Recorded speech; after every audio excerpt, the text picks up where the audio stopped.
1447 tahun yang lalu Nabi SAW sudah mengatakan, lam yabqa minad dunya illa bala'un wa fitnah. Tidak tersisa dari dunia ini kecuali bala dan fitnah. Kita melihat seperti perzinaan merajalela, pembunuhan di mana-mana. Masjid banyak dibangun megah, tapi isinya nggak ada. Maka apa yang harus kita lakukan menghadapi fitnah-fitnah yang ada? Bismillahirrahmanirrahim.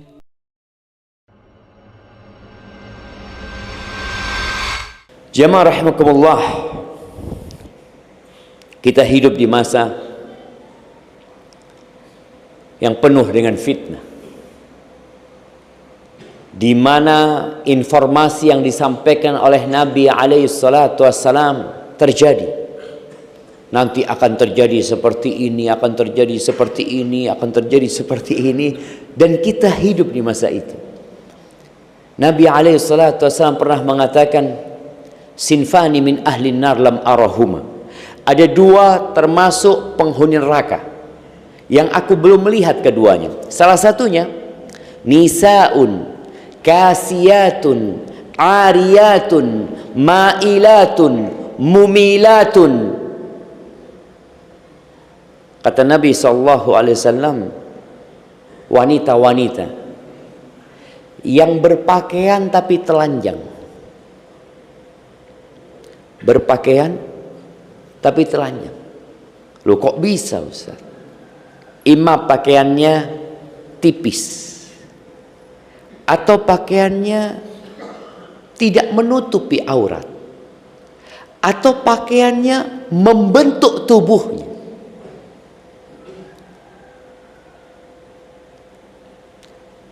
Kadangkala kita kalau masuk ke lift hotel, kalau di depan antum ada perempuan atau di belakang antum ada perempuan, yang suruh masuk duluan siapa? Nah, yang perempuan apa yang laki? Perempuan apa yang laki? Kalau yang perempuan bahaya. Tafadhol, dia jalan, antum memandangnya. Makanya kalau berjalan itu di depannya perempuan, bukan di belakangnya perempuan. Karena dia menggoda. Jalannya melenggak-lenggok ya. Rambutnya disa'ru'usuhunna ka'aslimatil bukhtil ma'ilah. Rambutnya disanggul tinggi-tinggi untuk menampakkan kecantikannya, menggoda yang lainnya. La yadkhulnal jannah wa la yajidna riha. Mereka enggak akan masuk surga dan tidak akan mencium bau surga. Ancaman dari Rasulullah SAW. Di zaman Nabi belum kelihatan, tapi mungkin kita sudah melihat. Nabi SAW juga menyampaikan bahwa akan ditaklukkan Romawi dan Persia, dan sudah ditaklukkan. Dan akan berlimpah ruah harta yang datang ke umat Islam, dan sudah berlimpah ruah. Beliau pernah setelah sholat subuh ya, di Masjid Nabawi alaihi salatu wassalam, beliau mau pulang dihadang sama para sahabat. Kenapa? Oh, ternyata malam harinya datang zakat dari Bahrain. Ada harta yang datang. Kondisi umat Islam sangat memprihatinkan. Ketika Nabi dihadang sama mereka, kalian dengar ada yang datang? Iya ya Rasulullah. Lalu beliau berceramah, mengatakan kepada para sahabatnya, wallahi mal faqra akhsha alaikum. Demi Allah, aku tidak takut kefakiran menimpa kalian. Wa innama akhsha an tubsata alaikumud dunya. Yang aku khawatirkan tatkala dunia ini dibentangkan buat kalian. Fatanafasuha kama tanafasuha. Kemudian kalian berlomba-lomba untuk mengumpulkan dunia, sebagaimana orang-orang sebelum kalian mengumpulkan dunia. Fatuhlikakum kama ahlakatkum. Kemudian dunia itu akan membinasakan kalian, sebagaimana telah membinasakan mereka. Dan itu terjadi. Gimana umat Islam bersaing dalam mengumpulkan harta, bersaing dalam mencari jabatan, kedudukan, saling senggol sana, senggol sini, sikut sana, sikut sini, nggak peduli sama saudaranya. Yang dia pikirkan hanya perut dan yang di bawah perutnya. Itu fitnah. Di antara tanda-tanda kiamat adalah, ini fitnah, kita bicara bagaimana istiqamah di masa fitnah. Wa yafshu zina aw tafshu al-fahisha. Perzinaan itu merajalela, dan banyaknya pembunuhan. Nyawa nggak dihargai lagi sekarang. Gara-gara motor yang harganya berapa kalau motor curian itu dijual, coba? Nah, berapa? Siapa yang pernah nadah di sini? Benar jamaah, berapa harganya? Berapa? 1 juta 2 juta. Motor baru cuma 1 juta 2 juta. Nyawa melayang hanya 1 juta 2 juta. Nyawa itu dihargai kalau ada orang membunuh saudaranya tanpa sengaja atau secara salah dia membunuh. Dia itu harus mengganti nyawa itu dengan 100 ekor onta. 100 ekor onta. Kalau harga 1 ekor onta ya 10.000 real, berarti dia harus ganti 1 juta real. Harga nyawa. Itu bila membunuh salah dia. Kecelakaan umpamanya, dia nabrak orang, kemudian dia harus ganti. Seperti itu. Ini harganya cuma 2 juta. Na'udzubillah min dzalik. Ada orang nagih utang sama saudaranya, nggak bayar, dia bunuh. Dan kita lihat bagaimana saudara-saudara kita dibantai umpamanya di Palestina. Ya nggak ada harganya nyawa itu. Kita melihat seperti perzinaan merajalela, pembunuhan di mana-mana. Masjid banyak dibangun megah, tapi isinya nggak ada. Orang berlomba-lomba membangun masjid dengan indah. Dulu Masjid Nabawi lantainya tanah, jemaah, pasir. Temboknya ya tembok dari batu bata aja. Atapnya dari pelepah kurma atau daun kurma. Nggak semuanya ditutup, sebagian terbuka. Itu terjadi, tapi makmur masjidnya. Maka apa yang harus kita lakukan menghadapi fitnah-fitnah yang ada? 1447 tahun yang lalu Nabi SAW sudah mengatakan, lam yabqa minad dunya illa bala'un wa fitnah.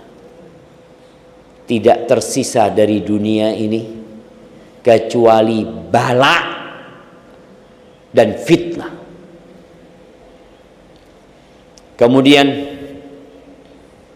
di hadis yang diriwayatkan oleh Abu Hurairah dan Anas bin Malik radhiyallahu anhuma, Rasulullah sallallahu alaihi wasallam bersabda, satakun atau qala sayati 'alan nas atau qala qabla as-sa'ah atau inna baina yaday sa'ah. Beliau mengatakan akan terjadi atau akan datang kepada manusia atau sebelum kiamat atau di hadapan kiamat. Beliau mengatakan apa yang akan terjadi? Sanawatun khadda'at, tahun-tahun yang penuh dengan tipu daya. Yusaddaqu fiha al-kadhib wa yukadzabu fiha as-sadiq. Tahun-tahun yang penuh tipu daya ini, pembohong dianggap orang yang jujur, orang yang benar dan jujur dianggap pendusta. Antum tahu bagaimana media menciptakan pembohong seakan-akan orang yang benar, dan sebaliknya orang-orang yang benar dan jujur dianggap pendusta. Wa yu'tamanu fiha al-kha'in wa yukhawwanu fiha al-amin. Pada masa itu pengkhianat dikasih amanat, dan orang yang amanah dianggap berkhianat. Pecundang dijadikan pahlawan. Muncul di tahun-tahun itu, kata Nabi sallallahu alaihi wasallam, wa yantiqu fiha ar-ruwaybidah, dan akan berbicara, akan dapat panggung. Siapa? Ar-ruwaybidah. Para sahabat bertanya, mereka nggak tahu yang namanya Ruwaybidah ini siapa yang dikasih panggung yang dia bisa berbicara. Kita sekarang melihat semua orang bisa bicara, semua orang bisa bikin podcast, semua orang bisa membuat potongan video, semua bisa ngomong sekarang jemaah. Dulu anak pikir yang bisa seperti itu hanya di kota-kota besar, tapi ternyata di pedalaman pun semua bisa berbicara. Di hutan-hutan pun, di desa-desa orang bisa bicara semau dia. Dia ini siapa? Engkau punya apa? Backgroundmu apa? Ketika Nabi ditanya alaihi salatu wassalam, wa mar Ruwaybidah? Apa Ruwaybidah itu? Qala ar-rajulu at-tafih yatakallam fi amril 'amah, al-fuwaisiq, ar-rajulus safih. Ini orang disebutkan dengan 3 kriteria dalam beberapa riwayat. Yang pertama, orang ini orang remeh, orang ini orang fasik, banyak dosanya. Orang ini orang safi, orang bodoh, nggak ngerti agama, tapi bicara tentang urusan umat, bicara tentang urusan negara, urusan bangsa. Kok ini siapa gitu loh? Wudu aja nggak benar, sholat aja belum tentu sahih sholat, tapi bicara tentang urusan umat. Itu terjadi. Orang semua bicara apa yang dia inginkan, bicara agama padahal dia nggak punya background agama. Kalau bicara background agama, ya paling nggak dia tahu Al-Quranul Azim, sudah hatam tuh dia Quran, baru ngomong masalah agama. Quran aja nggak bisa baca, apalagi dia akan menghatamkannya. Tapi dikasih ruang, kemudian berbicara tentang urusan umat. Siapa korbannya? Masyarakat jadi korban. Ketika manusia seperti diberi panggung, ini yang namanya fitnah. Orang jadi bingung, mana yang benar sebenarnya. Ahibati fillah, apa yang harus dilakukan? Di hadis yang diriwayatkan oleh Ibn Abi Khaytham dan Imam Ahmad, Nabi pernah mengatakan kepada para sahabatnya, ini kejadian 1447 tahun yang lalu. Beliau mengatakan, badiru bil a'mal khisalan sittah. Kalian segera beramal sebelum datang 6 perkara. Orang itu ketika beramal, kemudian datang fitnah, datang kejadian-kejadian yang mungkin dapat membuat dia menyimpang, tapi karena dia sudah biasa mengamalkan itu, insya Allah dia terjaga. Tapi kalau dia baru beramal, pada saat fitnah terjadi, sulit bagi dia untuk mengamalkan. Apa 6 perkara itu? Yang pertama, imaratus sufaha, kata Nabi SAW. Datangnya pemimpin-pemimpin yang bodoh. Sudah pernah terjadi di sejarah umat Islam. Wa kathratus syurat, dan banyaknya penjaga-penjaga pemimpin ini yang biasanya akan melakukan kezaliman kepada rakyat. Wa qati'atur rahim, diputusnya silaturahim. Biasanya orang memutus rahim karena apa? Jamaah, warisan, rebutan warisan, kecintaan kepada harta. Perlu kita sadari bersama bahwa warisan itu harta nemu. Seharusnya orang itu mempertahankan haknya kalau dia itu bekerja. Oh, saya ini berusaha kerja sampai keringat saya, ini hasil keringat saya, macam-macam lah dia ngomong. Ini warisan nemu.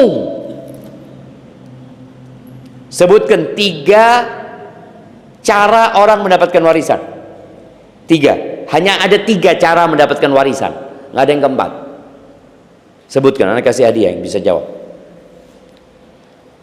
Nah, jamaah. Nah, bekerja. Bisa dapat warisan bekerja kita. Nah, warisan ini nemu. Ada 3 cara orang mendapatkan warisan. Yang pertama, pernikahan. Oke. Yang kedua, seakidah. Ya nggak cara, itu bukan cara. Artinya kita kalau mau dapat warisannya orang Nasoro, kita masuk Nasoro gitu. Enggak lah. Menikah. Yang kedua, nasab. Oke. Nikah, nasab, tinggal satu lagi. Anak kasih hadiah ini satu-satu, masya Allah. Kasihkan. Nah, wasiat bukan warisan kalau wasiat. Nah, kasihkan kepada beliau sama beliau. Yang satu itu namanya wala, membebaskan budak. Dulu masih ada perbudakan, jadi budak itu dibebaskan. Kalau budak ini nggak punya ahli waris, maka yang membebaskan ngambil warisannya. 3. Nasab, nikah, sama wala. Bisa antum daftar jadi anaknya orang kaya. Datang, ini orang kaya udah sakit-sakitan ya. Coba Pak, saya boleh daftar jadi anak bapak gitu. Nggak bisa. Nggak ada. Jadi warisan itu sudah Allah tetapkan, nggak bisa diusahakan. Tadi menikah. Ketika menikah kemudian mati salah satunya, istri atau suami, dia baru bisa mewarisi. Kemudian tadi wala. Tapi terkadang kecintaan orang kepada harta membuat dia memutuskan rahimnya. Sedih jamaah, sedih sekali. Ketika banyak orang minta fatwa, bertanya, konsultasi, biasanya yang menguasai warisan itu siapa? Anak nomor berapa? Anak barep. Kakak tertua. Dia merasa karena dia yang menjaga harta orang tuanya. Loh, engkau kalau ngurusin harta orang tua, engkau dapat gaji, tapi bukan menguasai warisan. Engkau anak pertama, kedua, ketiga, warisannya sama apa enggak? Ya sama. Perempuan beda mungkin sama laki-laki. Tapi berapa banyak orang yang memutuskan rahimnya gara-gara warisan. Kalau bapak meninggal, sisa ibu dengan anak 3, boleh nggak anak minta warisan? Apakah warisan itu dibagi kalau ibu meninggal? Kebanyakan orang menganggap kalau anak minta warisan padahal ibu masih hidup, dianggap anak durhaka. Gimana sih engkau minta warisan ibu masih hidup? Ya memang tuh anak durhaka. Kalau dia minta warisannya, emaknya masih hidup. Yang diminta warisan suaminya ibu. Ibu posisinya sebagai istri. Karena kadang-kala masyarakat gara-gara nggak paham ilmu agama dianggap nggak boleh warisan dibagi. Karena ibu masih hidup. Lo enggak. Akhirnya ribut. Ibu ribut sama anak. Anak merasa punya hak, ibu merasa anaknya durhaka, putus rahim akhirnya. Itu yang ketiga. Yang keempat, subhanallah, anak ketika membaca hadis ini, subhanallah ya, benar-benar terjadi yang disampaikan Nabi SAW. Wa bai'ul hukum diperjualbelikan. Kenapa seringkali kita mendengar ada hakim yang dipenjara, ditangkap KPK, ada jaksa yang tangkap KPK, terus. Jadi penegak hukumnya dihukum. Gimana ceritanya? Karena terjadi yang namanya bai'ul hukum, jual beli hukum. Hukum bisa ditransaksikan. Mau dihukum berapa? Ya jangan lama-lama lah Pak Hakim. Ya 3 tahun lah, tapi bayar sekian. Kalau lebih cepat berapa? Ya tambah lah bayarnya. Kalau nggak mau dihukum, ya saya yang dihukum nanti. Dan itu terjadi di negeri kita. Subhanallah. Bai'ul hukum. Baik, kemudian wastighfafan biddam. Yang kelima, darah itu diremehkan, gak dihargai. Seperti yang tadi disebut. Kemudian yang keenam ini sesuatu yang perlu direnungkan, khususnya buat para penghafal Al-Quran dan para pengelola masjid. Kenapa? Karena yang keenam ini kata Nabi SAW, beliau mengatakan, wa nashwun yattakhiduna al-Qur'ana mazamira yuqaddimuna ar-rajula laysa biafqahihim wala bi'a'lamihim ma yuqaddimunahum illa liyughanniyahum. Akan muncul pemuda-pemuda yang menjadikan Al-Quran cuma sebagai hiasan lidahnya. Dia pandai melagukan Al-Quran, membacakan Al-Quran dengan suara yang indah, tapi nggak memahami itu Quran. Hanya untuk merdu-merduan suara. Sampai orang itu, nih pihak masjid ya, memajukan orang ini untuk jadi imam, bukan karena dia yang paling ngerti dengan Al-Quran, bukan karena dia yang paling faham dengan Al-Quran, bukan karena yang dia paling mendalami dan menguasai Al-Quran, tapi ini orang dimajukan untuk jadi imam hanya dikarenakan ingin mendengarkan suara yang indah saja. Bahkan kalau bahasa dinya Nabi SAW, liyughanniyahum, untuk menyanyi buat mereka. Itu terjadi. Sekarang semua orang bisa ngaji, suaranya indah, bikin video ya. Untuk apa sebenarnya? Pemuda-pemuda. Bas untuk menghibur. Seakan-akan dia didatangkan sebagai sebuah hiburan. Bukan. Al-Quran ini kitab petunjuk. Inna hadzal Qur'an yahdi lillati hiya aqwam. Ini Quran memberikan petunjuk kepada jalan yang paling lurus.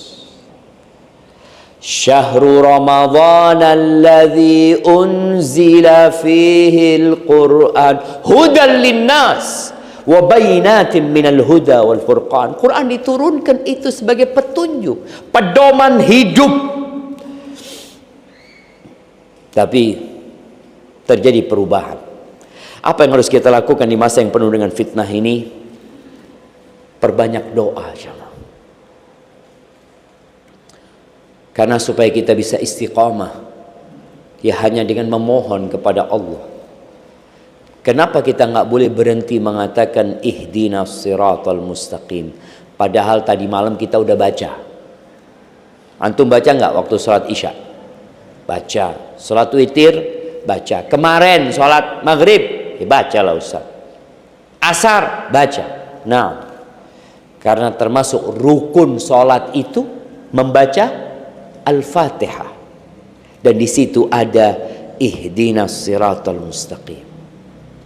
Tadi imamnya juga baca ihdinas siratal mustaqim. 2 kali baca. Sebelum salat subuh, ana lihat pada salat qabliyah subuh, baca ihdinas siratal mustaqim. Nanti yang mau salat duha, baca ihdinas siratal mustaqim. Lanjut qabliyah zuhur, terus jamaah. Kenapa enggak sehari cukup sekali kita mengatakan ihdinas siratal mustaqim? Karena fitnah itu sangat banyak sekali.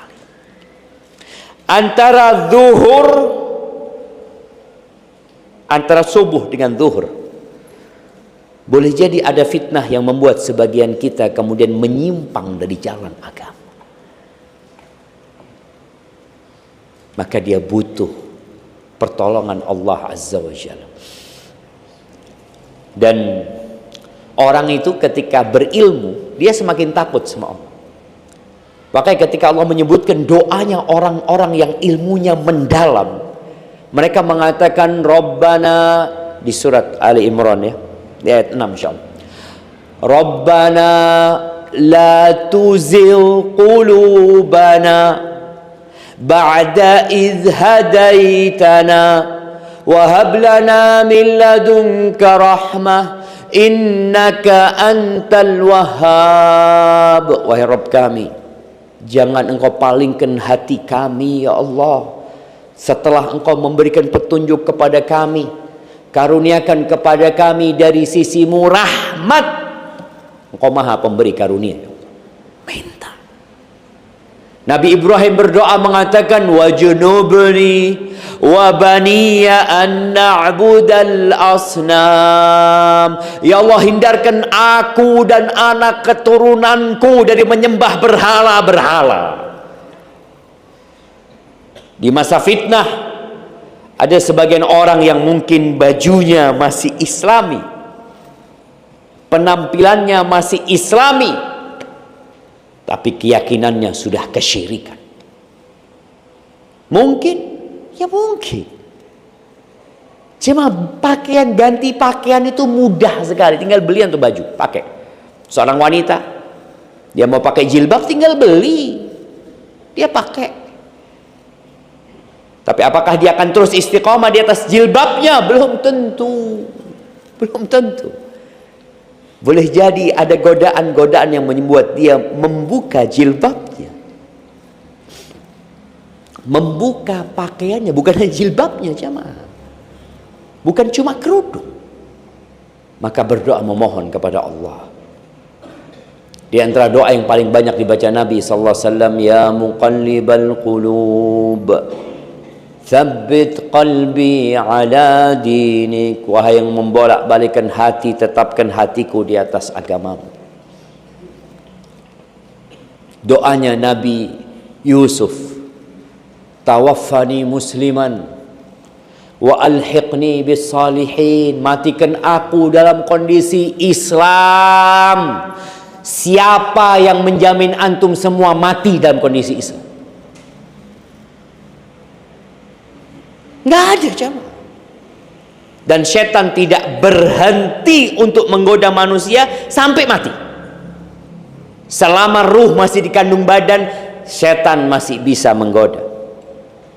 Maka di antara doa Nabi SAW, wa a'udzubika ayyatakhabbatani syaitanu indal maut. Ya Allah, aku berlindung kepadamu, jangan sampai aku disesatkan, diselewengkan oleh setan ketika mati.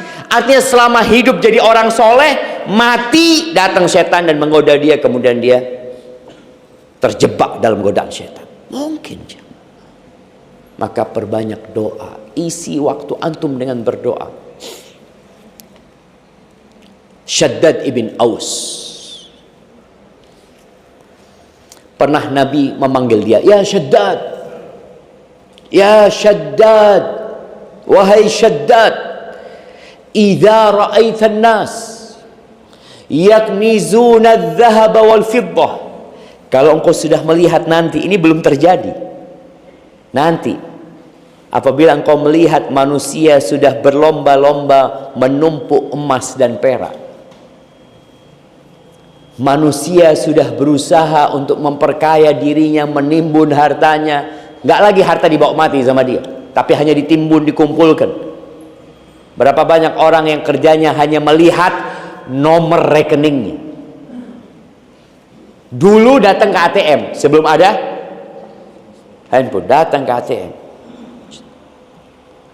Alhamdulillah, nggak diapa-apain tuh duitnya mah. Antum kalau mau lihat duit, kalau ada perlunya, jangan gimana ya? Kalau antum melihat orang sering melihat isi dompetnya, menurut antum gimana? Lihat, dihitung duitnya. Oh, masya Allah, alhamdulillah. Nanti sore keluarin dompetnya. Oh, masya Allah. Menurut antum orang ini gimana? Kalau sekarang nggak perlu ngitung kan? Karena uangnya sudah jadi angka. Jadi tinggal dia lihat di rekening. Oh, sekian. Kalau ada perlunya silahkan lihat. Nggak ada perlunya nggak usah ngelihat. Oh, nggak usah. Takut tahu-tahu hilang nanti duitnya. Ya nggak tahu kalau seperti itu. Astagfirullahaladzim. Allah menyebutkan wailul likulli humazatil lumazah alladzi jama'a malan wa addada. Kerjanya mengumpulkan harta dan ngitung. Jangan. Dan itu terjadi. Maka Nabi SAW mengatakan kepada Syaddad, kalau engkau melihat orang-orang itu sudah mulai sibuk menimbun hartanya, fajma anta haula'il kalimat, maka engkau timbun, artinya kumpulkan, baca terus nih doa-doa ini. Panjang doanya itu. Awalnya dimulai dengan Allahumma inni as'aluka tsabata fil amri wal azimata 'ala ar-rusydi wa as'aluka mujibati rahmatik wa azaima maghfiratik wa as'aluka syukra ni'matik wa husna ibadatik wa as'aluka qalban saliman wa lisanan sadiqan wa as'aluka min khairi ma ta'lam wa a'udzu bika min syarri ma ta'lam wa astaghfiruka lima ta'lam innaka anta 'allamul ghuyub. Dimulai dengan yang mengatakan, ya Allah, aku minta keteguhan dalam urusan ini. Dan aku minta semangat dan tekad yang kuat di atas petunjuk. Karena ada orang berada di atas kebenaran tapi malas. Tahu dia di atas kebenaran, tahu dengan ilmu, tapi dia malas mengamalkan. Minta sama Allah. Minta dia dikasih keteguhan dan minta supaya dikasih semangat untuk mengamalkan sampai akhir doa itu. Maka perbanyak doa. Kemudian yang kedua, yakin dengan pertolongan Allah. Karena ada orang yang nggak yakin, sudah doa tapi saya sudah doa Ustaz, tapi kok sampai sekarang belum dikabulkan. Kita melihat kondisi umat Islam yang mungkin dibantai, ditindas. Kita melihat dengan mata kita. Kalau dulu kita nggak ngelihat, kita hanya dapat cerita. Sekarang kita melihat, ada videonya, ada fotonya mereka dibantai. Tapi kita nggak bisa berbuat apa-apa, tetap yakin dengan pertolongan Allah Azza wa Jalla. Karena orang kalau sudah mulai goyah, nggak yakin lagi, dia bisa keluar dari agamanya. Allah Azza wa Jalla mengatakan wa minan nasi may ya'budullaha ala harf. Sebagian orang itu ada yang menyembah Allah di pinggiran. Ini ya, kalau kita lihat meja ini, menyembah dia di pinggiran. In asabahu khairun itma'anna bih. Kalau dia dapat kebaikan, oh berarti agama ini benar. Tapi kalau kena fitnah, jatuh ke jurang. Karena dia nggak yakin sama Allah. Jangan berpikir bahwa kebenaran itu diukur dengan harta, diukur dengan kemenangan. Bagaimana dengan Nabi Musa alaihissalam dan kaumnya yang ditindas bertahun-tahun? Akhirnya kemenangan buat Nabi Musa, tapi nunggu waktu yang lama. Bagaimana dengan Nabi Zakaria yang dibunuh? Nabi dibunuh. Makanya kalau antum melihat, mendengar Israel membunuh bayi-bayi yang ada di mana? Di Gaza umpamanya. Kok bayi? Nabi dibunuh sama mereka. Nabi dibunuh. Nabi Yahya itu dibunuh. Dipenggal lehernya, dihadiahkan kepada pelacur, jemaah. Nabi Yahya. Nabi Zakaria juga dibunuh. Maka tadi yakin dengan pertolongan Allah Azza wa Jalla. Tapi kita perlu nunggu waktu. Allah Azza wa Jalla mengatakan wala tahinu wala tahzanu. Ini di surat Ali Imran ya, 139 140. Allah mengatakan kalian jangan lemah. Dan jangan kalah mental kalian.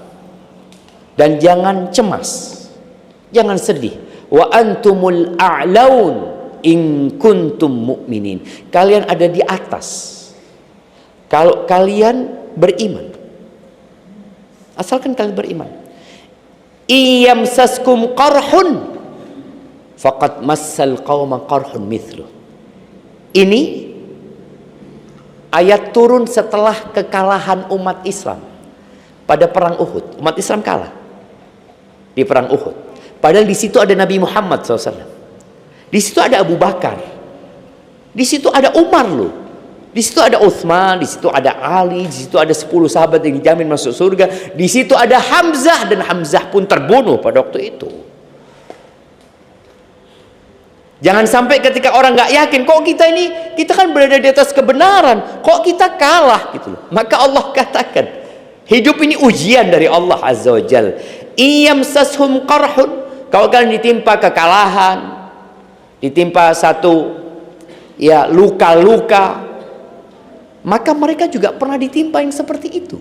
Perang Badar mereka kalah, terbunuh 70 orang di antara mereka, ditawan 70 orang. Dan perang Uhud 70 sahabat yang meninggal. Wa tilkal ayyam nudawiluha bainan nas. Kata Allah Azza wa Jalla, hari-hari kejayaan itu kita putar di antara manusia. Tapi tetap harus yakin supaya kita istiqomah. Kemudian yang ketiga, belajar ilmu agama. Gak perlu kita menyalahkan pendidikan yang ada. SD belajar agama berapa tahun? Berapa jam? 2 jam. Katanya kita ini harus seimbang. Iptek dan imtak. Ilmu, pengetahuan, teknologi, iman dan takwa itu harus seimbang. Iya, paling tidak seimbang lah. Tapi ternyata yang ada kepincangan, bukan keseimbangan. Orang belajar agama itu cuma sedikit. SMP juga seperti itu, SMA seperti itu, kuliah 2 SKS. Ada yang 1 semester, anak lihat ada yang 2 semester. Setelah itu sampai mati nggak ketemu agama. Lanjut S2 ya nggak ada pelajaran agama. Lanjut S3 nggak belajar agama juga. Yang dipelajari terus orang itu ketika ambil dokter, anggap ya, ambil spesialis lagi terus, ya nggak belajar agama. Loh, emangnya nggak boleh? Boleh belajar umum, silahkan. Tapi kalau engkau ingin selamat, jalur keselamatan itu adalah dengan belajar agama. Karena engkau di kuburan nanti nggak akan ditanya tentang ilmu-ilmu yang lainnya. Engkau akan ditanya 3 pertanyaan. Man rabbuk, madinuk, Man nabiyyu? Engkau tanya siapa Tuhanmu? Apa agamamu? Dan siapa nabimu? Itu yang akan ditanya. Maka tolong belajar agama. Nggak dapat di bangku sekolahan, belajar di masjid. Sekarang sudah ada online, bisa belajar di mana-mana. Nggak ada alasan orang nggak belajar agama sekarang jamaah. Ada pendidikan-pendidikan, subhanallah. Ada satu orang di tempat kita, umur 40 tahun jamaah. Sudah S2 dia. Umur 40 tahun, udah punya anak, datang belajar agama. Dia sudah punya pekerjaan yang bisa ditinggal. Dia mengatakan, anak nggak belajar agama, anak sekarang ingin menembus itu dengan belajar agama. Masya Allah. Sama istrinya, udah punya anak-anak, belajar dua-duanya agama. Ya kalau antum tidak bisa belajar di kelas, belajarlah di rumah Allah. Cari pelajaran, hadiri kajian, duduk di majelis ilmu. Dan belajar ilmu agama itu bertahap ya. Sebelum belajar yang kemana-mana, bertahaplah belajar. Belajar rukun Islam dulu. 2 kalimat syahadat dikaji, apa sih maknanya, apa rukunnya, apa syaratnya. Jangan-jangan aku mengatakan la ilaha illallah, tapi aku melakukan sesuatu yang membatalkan la ilaha illallah tersebut. Kemudian belajar tentang sholat kita. Oh, saya sudah belajar Ustaz dulu. Boleh jadi sholat antum belum benar. Pelajari agama kita. Pelajari rukun iman. Ya, tahap-tahap kita mempelajari agama kita.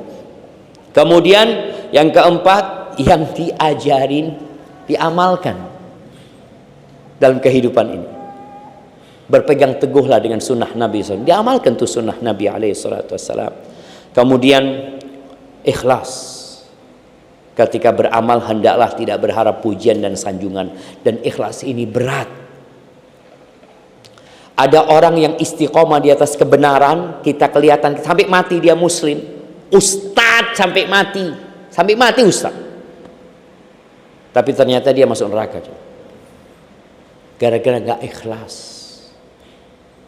Maka yang belajar agama membutuhkan keikhlasan, yang mengamalkan membutuhkan keikhlasan, karena Allah tidak menerima kecuali yang ikhlas dan sesuai dengan sunnah Nabi SAW. Kemudian menjaga lisan, jangan suka ngomong. Karena sekarang orang komentar aja udah. Antum melihat sesuatu amalkan. Melihat keburukan doakan supaya orang itu dapat hidayah umpamanya.